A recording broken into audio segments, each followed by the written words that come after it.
सभी दोस्तों का बहुत बहुत स्वागत है। दोस्तों, अगर हमारी इम्यूनिटी वीक हो जाती है, हमारी इम्यूनिटी कमज़ोर हो जाती है तो हमारा शरीर हमेशा बीमारियों से घिरा रहता है। सर्दी, जुखाम, बुखार, शारीरिक कमज़ोरी या तरह तरह की बीमारियां हमें घेर लेती हैं। तो दोस्तों, अगर आप अपनी इम्यूनिटी को स्ट्रांग बनाना चाहते हैं तो आज आपको हम प्राकृतिक तरीका शेयर करेंगे। इन प्राकृतिक तरीकों को अपना करके बिना किसी दवा के आप अपनी इम्यूनिटी को स्ट्रांग बना सकते हैं और बीमारियों से छुटकारा पा सकते हैं। लेकिन मित्रों, उसके पहले हमें ये जानने की ज़रूरत है कि क्या खाने से हमारी इम्यूनिटी कमज़ोर होती है, क्या खाने से हमारी इम्यूनिटी वीक होती है और उसे नहीं खाना है। तो दोस्तों, वो चीज़ें कौन सी हैं उसके बारे में डिस्कस करेंगे। तो दोस्तों, सबसे पहले आपको ये करना है कि उन चीज़ों का सेवन नहीं करना है जो हमारी इम्यूनिटी को वीक करती हैं। परहेज़ सबसे ज़रूरी होता है। आयुर्वेद हमारा यही कहता है, जब आप परहेज़ करते हैं यानी उसको जिस कारण से बीमारी हुई है उस कारण को आप हटा देते हैं तो आपको अस्थायी समाधान मिलता है। आप फिर बीमार नहीं होते हैं और आपकी बीमारी जड़ से ख़त्म हो जाती है। तो चलिए दोस्तों, सबसे पहले हम ये जानते हैं कि हमारी इम्यूनिटी को जो वीक बनाती है उसे नहीं खाना है, उनसे दूरी बनाता है, वो कौन कौन सी चीज़ें हैं, वही इसका परहेज़ है। फिर हम स्टेप बाय स्टेप उन तरीक़ों के बारे में जानते हैं। 4 तरीका शेयर करेंगे और चारों तरीका नेचुरल है, तो इसलिए चारों तरीक़ों को ध्यान से सुनना। एक भी तरीके को दोस्तों मिस मत करना, नहीं तो आपको फ़ायदा नहीं मिलेगा। उसके पहले दोस्तों से एक निवेदन है। दोस्तों, अगर आप हमारी जानकारी से संतुष्ट होना, अगर आपको ये लगे कि नहीं ये जानकारी हर घर तक पहुंचनी चाहिए, हर इंसान तक पहुंचनी चाहिए, तो दोस्तों इस जानकारी को हर घर पहुंचाने में आप हमारी सहायता ज़रूर करिए। बिना आपकी सहायता से हम इस वीडियो को ज़्यादातर लोगों तक नहीं पहुंच पाएंगे। दोस्तों, आपके मोबाइल में शेयर बटन होगा, उसे दबा करके ज़्यादा से ज़्यादा लोगों तक इस वीडियो को शेयर ज़रूर करिएगा। ज़्यादा से ज़्यादा लोगों तक शेयर करिएगा। अगर आप हमारी जानकारी से संतुष्ट होना या आप हमारी जानकारी सुनने के बाद आपके मन में कुछ प्रश्न बन रहा है, कुछ प्रश्न और उठ रहा है इस वीडियो से संबंधित, जानकारी से संबंधित, तो दोस्तों आप कमेंट सेक्शन से वो पूछ सकते हैं, उसका जवाब हम ज़रूर देंगे। दोस्तों, अगर आप हमसे जुड़ना चाहते हैं, चैनल को सब्सक्राइब कर लीजिए, बेल आइकॉन का बटन ऑन कर दीजिए, जिससे हर एक वीडियो की नोटिफिकेशन आपको मिलती रहे। तो चलिए दोस्तों, सबसे पहले जानते हैं आपको परहेज़ क्या करना है। दोस्तों, परहेज़ यही करना है जिसके कारण आपकी इम्यूनिटी वीक हुई है। वीक होने का क्या कारण है? जितनी भी बाहर की चीज़ें हैं, चाहे वो छोटी चीज़ हों चाहे वो बड़ी चीज़ हों, ये चीज़ें दोस्तों इसमें कुछ ना कुछ ऐसे केमिकल मिले होते हैं, कुछ ऐसे वेस्ट पदार्थ मिले होते हैं जो जाके हमारी आंतों में जमा हो जाते हैं। ये हमारे पेट को डिस्टर्ब करते हैं। आंतों में जमा हो करके दोस्तों वहाँ पे एक मोटी लेयर बनती है।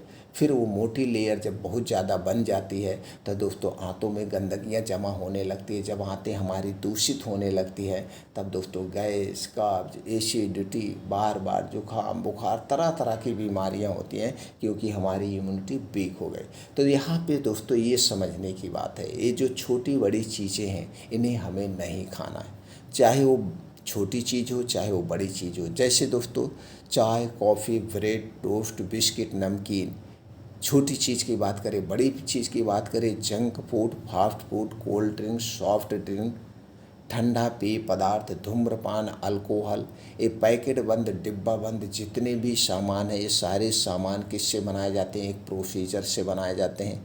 इसमें आर्टिफिशियल कलर डाला जाता है। इन्हें ज़्यादा दिन सुरक्षित रखने के लिए एक प्रकार का केमिकल डाला जाता है जिसे आप जहर कह सकते हैं, कीड़े ना लगें। तो ये सारे वेस्ट पदार्थ हैं और इनके यही वेस्ट पदार्थ जाके हमारी आंतों में चिपकते हैं। इसलिए अगले 3 महीने तक दोस्तों ये बाहर की कोई भी चीज़ आपको नहीं खाना है।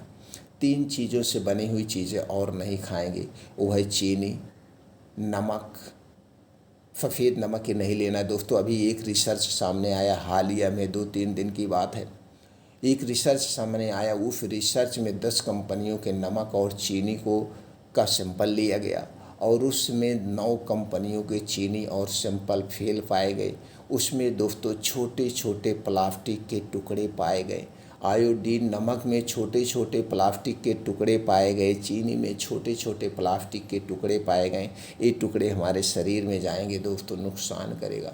इसीलिए हमने कहते हैं सेंधा नमक का प्रयोग करिए।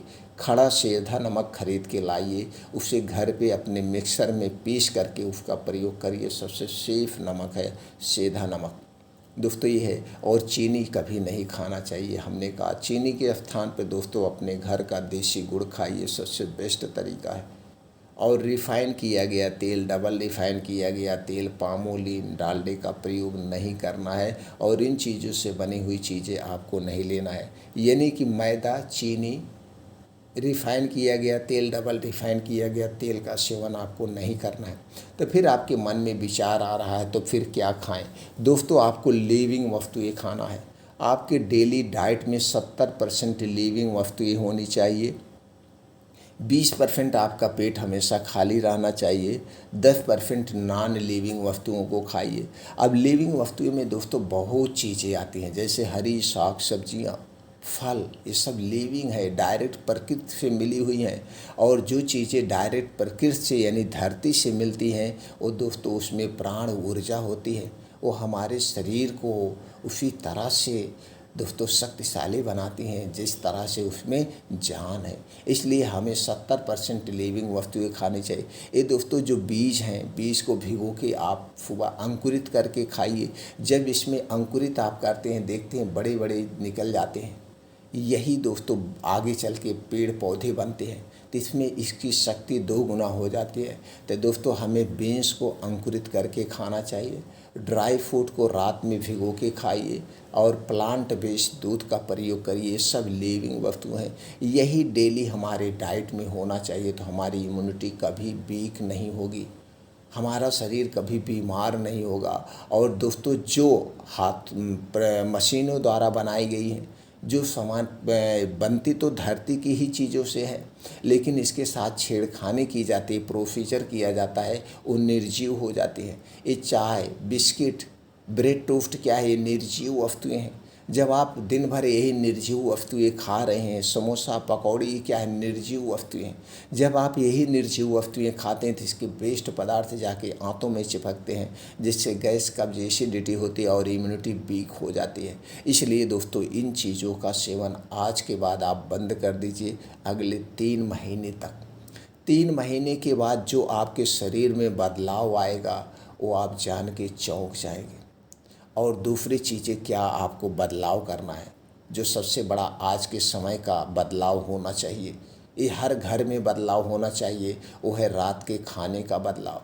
दोस्तों आज हम जिस चकाचौंध ज़िंदगी में जी रहे हैं, हमारे खाने का कोई समय नहीं है। हम 12 बजे खाना खाते हैं, 2 बजे तक, यहाँ तक शादी ब्याह में, पार्टी में 4-4 बजे तक हमने खाना खाते हुए लोगों को देखा है।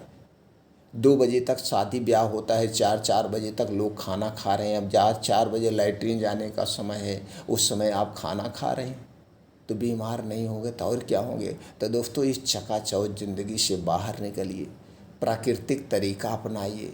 प्राकृतिक तरीका, प्रकृति हमारा क्या कहती है? हमारा प्रकृति यही कहता है, आयुर्वेद यही कहता है, सूर्य डूबने के बाद हमें कुछ नहीं खाना पीना चाहिए, क्योंकि जो हमारा ये पाचन तंत्र है ये सूर्य की किरणों पे डिपेंड करता है। सूर्य की किरणों का हमारे पाचन तंत्र का गहरा नाता है।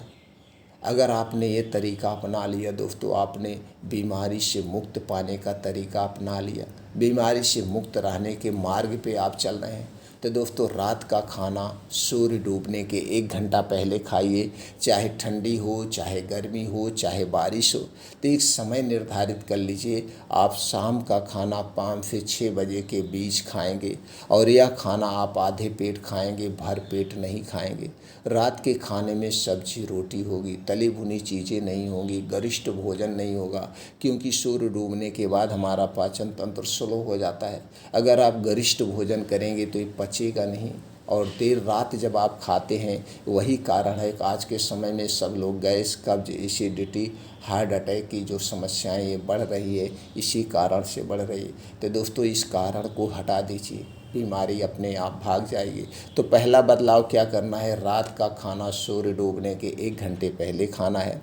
और अगले दिन में कब खाना है, अगले दिन में दोस्तों 10 से 11 बजे के बीच खाना है, 10 से 11 बजे। अब यहाँ पे डेली 16 घंटे का आप उपवास कर रहे हैं, जो कि आपकी इम्यूनिटी को स्ट्रांग बनाएगा।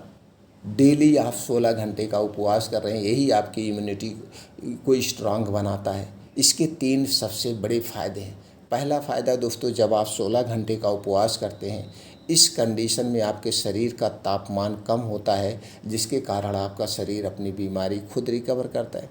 दूसरा सबसे बड़ा फ़ायदा ये है दोस्तों, जब आप 16 घंटे का उपवास करते हैं, इस कंडीशन में आपका शरीर अंदर के जो आर्गन है, लीवर, किडनी, आंतें, गाल ब्लेडर अपने आप को क्लीन कर लेते हैं, साफ़ सफाई कर लेते हैं, डिटॉक्सीफाई कर लेते हैं। तीसरा सबसे बड़ा फ़ायदा ये है दोस्तों, जब आप 16 घंटे का उपवास करते हैं, रात के समय जो बीमारी होती है, रात में पेट का फूलना, रात में गैस, कब्ज, एसिडिटी का होना, रात में ब्रेन हैमरेज, पैरालिसिस या बीपी का बढ़ना, ये सारी बीमारियां आपको नहीं होगी। 3 महीने आप ट्राई करके देख लीजिए। ये आपको 2 बदलाव करना है। पहला बदलाव हो गया, रात का खाना सूर्य डूबने के 1 घंटे पहले खाना है। दूसरा बदलाव दोस्तों, अब आपको 4 बजे उठ जाना है। अब यहीं से आपका पहला तरीका शुरू होगा। ये पहले तरीके में शामिल है। अब आपको रोज़ कब उठना है, 4 से 5 बजे उठ जाना है, किसी भी कीमत पर, चाहे ठंडी हो, चाहे बारिश हो, चाहे गर्मी हो। दोस्तों आपको 4 से 5 बजे उठना है।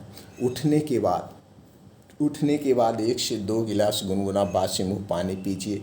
अब डेली दिनचर्या से निवृत्त हो जाइए। अब दोस्तों आपको यहाँ 5 बजे अपना घर छोड़ देना है। अब 5 बजे जब घर से बाहर निकलेंगे, आपके साथ ना तो यार दोस्त होंगे डिस्टर्ब करने के लिए, और ना तो आपके साथ मोबाइल फ़ोन होगा डिस्टर्ब करने के लिए। ये 2 चीज़ें नहीं होंगे आपके साथ में। मोबाइल फ़ोन घर पे रख दीजिए। अब ऐसे स्थान का चुनाव करिए जहाँ पे मिट्टी हो, हरी घास हो, और घर से बाहर खुले आसमान हो।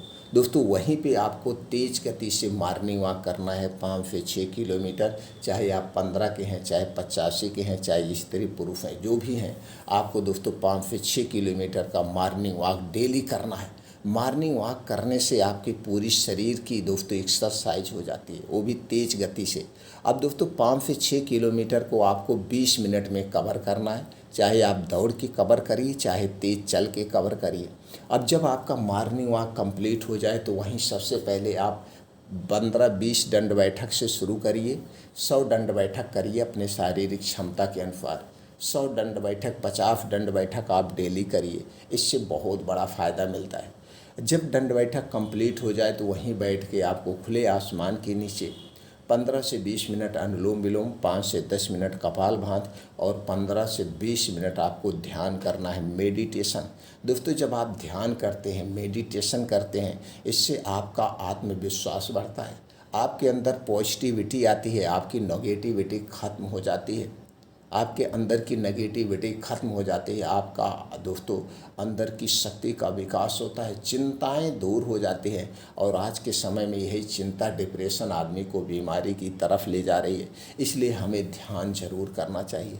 अब ये सारी चीज़ें आप कहाँ कर रहे हैं, ये सारी चीज़ें आप खुले आसमान के नीचे कर रहे हैं, खुले आसमान के नीचे कर रहे हैं। और ये दूसरा फ़ायदा आपको मिल रहा है इम्यूनिटी बनाने का। अब 1 घंटे रोज़ कर रहे हैं आप, मतलब मान लीजिए 6 बजे सूर्य निकल जाता है, तो 6 से 7 आप कर रहे हैं 1 घंटे सूर्य की धूप में। अब दोस्तों दूसरा तरीका है इम्यूनिटी स्ट्रांग करने का, हमें रोज़ सूर्य की धूप में 1 घंटे अपने आप को सेकना है। सूर्य की धूप में अपने शरीर की सेकाई करना है। लेकिन ये सूर्य की धूप में सेकाई करते समय कुछ बातों का ध्यान देना पड़ेगा। पहली बात, जो आपके शरीर पे कपड़ा होगा एकदम हल्का होगा, सूती कपड़ा होगा, कॉटन का कपड़ा होगा, मोटा कपड़ा नहीं होगा, एक कपड़ा एकदम ढीला होगा, तभी हमारा शरीर उस किरण को अवशोषित कर पाएगा। तो दोस्तों रोज़ उगते हुए सूरज के सामने आपको 1 घंटा बैठना है। ये सूर्य की किरणों में विटामिन डी प्रचुर मात्रा में पाया जाता है। रोज़ 1 घंटा अगर आप उगते हुए सूरज के सामने बैठते हैं तो आपके शरीर में कभी विटामिन डी की कमी नहीं होगी और आपकी इम्यूनिटी स्ट्रांग रहेगी। आपको विटामिन डी से संबंधित कोई टैबलेट कैप्सूल डाइट नहीं लेना पड़ेगा। ये सबसे अच्छा तरीका है और आज के समय में 80 से 90% लोगों के शरीर में विटामिन डी की कमी पाई जाती है। यही कारण है वो देर रात सो के उठते हैं, उठने के बाद नहा धो के ऑफिस चले जाते हैं, दिन भर ऑफिस में पैक रहते हैं, शाम को जब आते हैं तो सूर्य ढल चुका होता है। कितने लोग तो ऐसे हैं दोस्तों, कई कई साल तक उनके शरीर में सूर्य की धूप लग ही नहीं पाती है और उनकी हड्डियां कमज़ोर हो जाती हैं। ज़रा से ठोकर लगा और वो गिर गए ज़मीन पे, पता चला उनकी शरीर की हड्डियां ही टूट गई। तो दोस्तों, हड्डियों को मजबूती देना है, इम्यूनिटी को बढ़ाना है तो रोज़ उगते हुए सूरज के सामने आपको 1 घंटे बैठना ये दूसरा तरीके में शामिल है। अब तीसरे तरीके में दोस्तों, अब आपको क्या करना है। तीसरा तरीका आपको यही है, आपका खाने पीने में जो चीज़ें होंगी वो हरी साग सब्जियां ज़्यादा होंगी, ताज़े फल होंगे, बीन्स होंगे, ड्राई फ्रूट्स होंगे, यानी जीवित वस्तुएं आपको खाना है। लेकिन ये जो ताज़े फल और सब्जियां होगी ये मौसम के हिसाब से होंगी। जिस मौसम में जो सब्जियां पाई जाती हों, जिस मौसम में जो फल पाए जाते हैं उन्हीं फलों का सेवन करना है। न तो स्टोर की गई सब्जी खाना है और न स्टोर किया गया फल खाना है। स्टोर किया हुआ सब्जी फलों का सेवन हमें नहीं करना है और अंकुरित करके आप बीज का सेवन करिए। ये आपकी हो गई डाइट के बारे में। चौथे तरीके में दोस्तों आपको क्या लेना है, डेली आपको 1 प्लेट सलाद लेना है। डेली 1 प्लेट आपको सलाद लेना है और जो आपका सलाद होगा ये सारी जिस मौसम में जो सब्जियां पाई जाती हैं उन्हीं सब्जियों को शामिल करना है। और आप अपनी इम्यूनिटी को बढ़ाने के लिए दूध का प्रयोग करिए। ये जो डेयरी प्रोडक्ट है, दूध, दही, मट्ठा, लेकिन ये दूध दही मट्ठा आपके घर का होगा। पैकेट का दूध दही मट्ठा, कंपनी का दूध दही मट्ठा खाने से कोई फ़ायदा नहीं है। तो दूध दही मट्ठा आपके घर अगर गाय भैंस नहीं है, आप गाय भैंस नहीं रखें तो दोस्तों प्लांट बेस्ड दूध दही मट्ठे का प्रयोग करिए। ये जो प्लांट बेस्ड दूध दही मट्ठा होता है जल्दी से डाइजेस्ट हो जाता है। प्लांट बेस्ड मतलब जैसे हो गया नारियल का, ये नारियल का दूध, मूंगफली का दूध, सफ़ेद तिल का दूध, ये जो प्लांट बेस्ड दूध होते हैं ये गाय भैंस वाले दूध से जल्दी डाइजेस्ट हो जाते हैं। सोयाबीन का दूध, मूंगफली का दूध, ये सारे प्लांट बेस्ड दूध कैसे तैयार किया जाए इससे संबंधित आपको यूट्यूब पे बहुत सारी वीडियो मिल जाएगी। दोस्तों ये वीडियो देख करके आप इन दूधों को घर पे तैयार कर सकते हैं। तो दोस्तों गाय भैंस के अलावा आप प्लांट बेस्ड का दूध प्रयोग करिए। गाय भैंस दूध से ज़्यादा पौष्टिक होता है और ये जल्दी से डाइजेस्ट हो जाता है। इसे डाइजेस्ट करने में ज़्यादा मेहनत नहीं लगती है। तो दोस्तों अगर आप ये दिनचर्या अपनाते हैं और डाइट का प्रयोग करते हैं और ये परहेज़ करते हैं तो आपकी इम्यूनिटी इतना स्ट्रांग हो जाएगी कि आपकी बीमारी पास तक नहीं आएगी। बीमारी दूर से ही भाग जाएगी और शरीर की हर एक कमजोरी खत्म हो जाएगी। दोस्तों फिर मिलते हैं अगले वीडियो में।